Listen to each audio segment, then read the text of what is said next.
Queridos colegas, bienvenidos. Hoy quería comentarles un asunto muy importante para el derecho administrativo. El objeto del derecho administrativo evidentemente es la función administrativa, que sin lugar a dudas es muy fácil diferenciarla de lo que es la función legislativa, dictar leyes, o la función judicial, administrar justicia.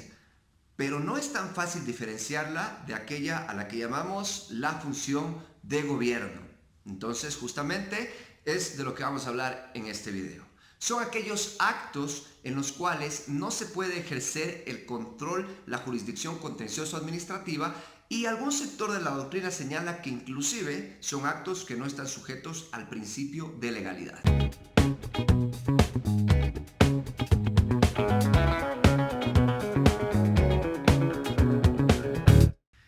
El Consejo de Estado francés de creación napoleónica sufre por su existencia cuando se acaba el imperio y regresan los Borbones al poder, de la mano de Luis XVIII. Justamente esta institución, para garantizar su subsistencia, empieza a retirarse ciertas competencias y dárselas a otros tribunales, o inclusive se establece la figura de los actos irrevisables. A ver,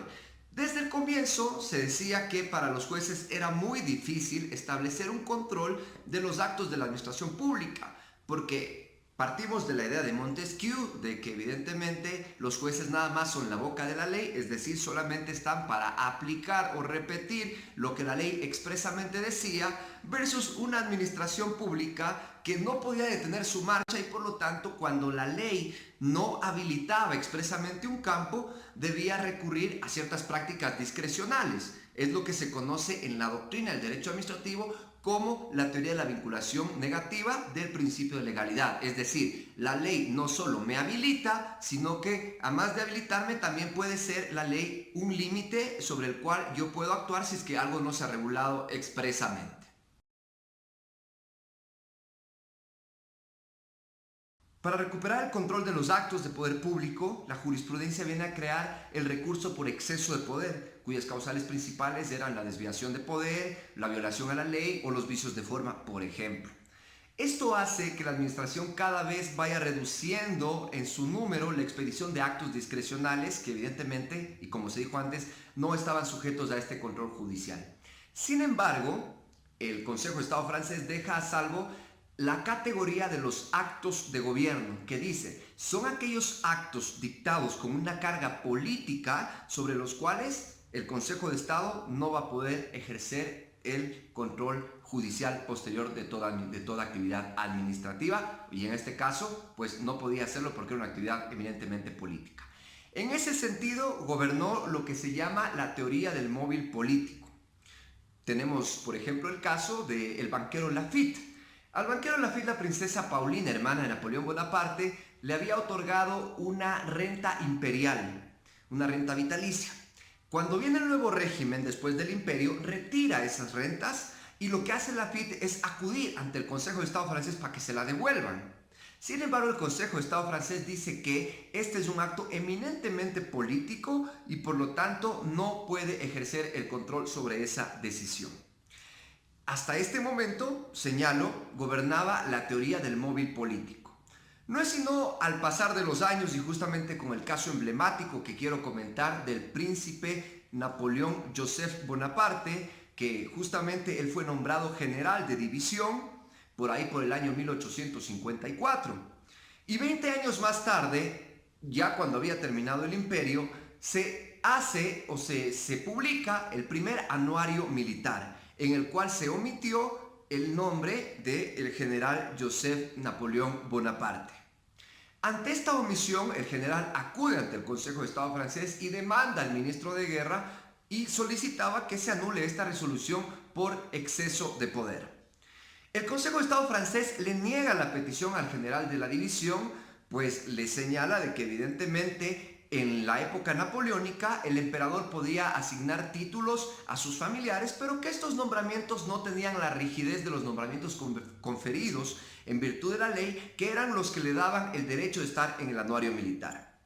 La defensa del ministro de Guerra, que era la entidad demandada, se limitaba a decir que el Consejo de Estado no tenía competencia, ¿Por qué? Porque evidentemente se trataba de un acto eminentemente político y traía a colación el caso del banquero Laffitte que ya expliqué anteriormente.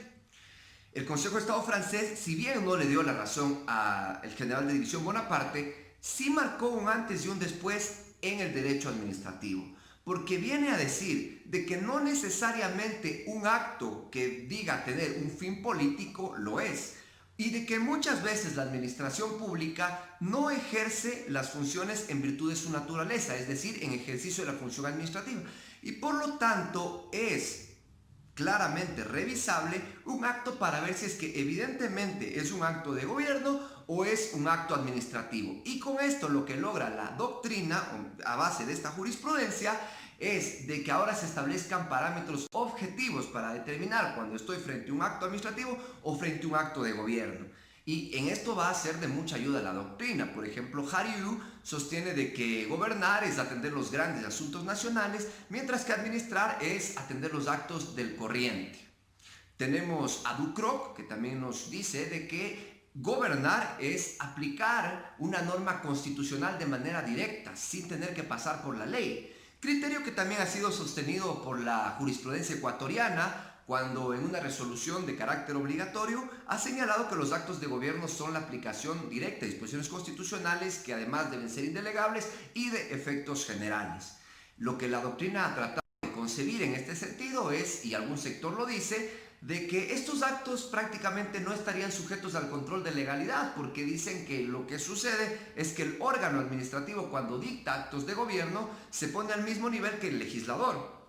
Pero eso sí, el legislador, si bien no puede restringir estos actos de gobierno, lo que puede hacer es regularlos cuando la Constitución se lo permita. Un caso por excelencia es la concesión del indulto, por ejemplo. Es una facultad del presidente de la República, una facultad constitucional, indultar a las personas que han cometido un delito, ¿no es cierto?, pero con las prescripciones que están en la ley. Sin embargo, el legislador no puede prohibir o no puede poner trabas al ejercicio de esta actividad de carácter de gobierno. Pero más allá de los aportes doctrinarios o de la jurisprudencia del Consejo de Estado francés, ya en un fallo reciente que sucedió justamente en Francia, la Corte de Apelaciones Administrativas de París señaló dos casos en los que evidentemente estamos frente a los actos de gobierno. Y pues señaló que el primero de ellos era cuando el presidente actúa en sus facultades que tiene relacionadas con el legislativo, como por ejemplo decía el proponer una ley, el hacer actividad reglamentaria, ¿no es cierto? O también podría ser cuando el presidente dictaba actuaciones que afectaban a las funciones constitucionales del Estado. Por ejemplo, digamos, la muerte cruzada, es decir, disolver la Asamblea Nacional, o las facultades extraordinarias que tenía para limitar derechos en los estados de sitio o de excepción.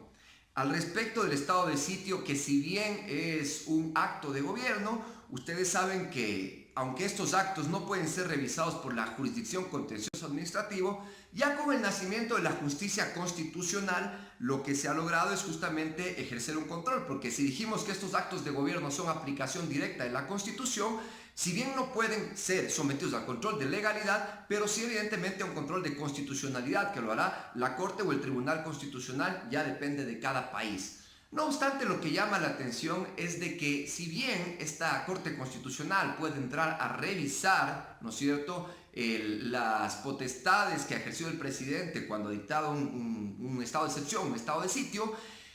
por ejemplo, la jurisprudencia argentina, en el caso Sofía, ha señalado de que este examen constitucional debe limitarse al control de la razonabilidad de las medidas. Por ejemplo, que el presidente haya dispuesto medidas necesarias para limitar derechos, que no haya aplicado tortura, pero no pueden en sí, dudar o poner en examen la propia decisión de gobierno o política del presidente de haber declarado ese estado de excepción, porque es una facultad que le corresponde a él en virtud de un acto constitucional y de gobierno.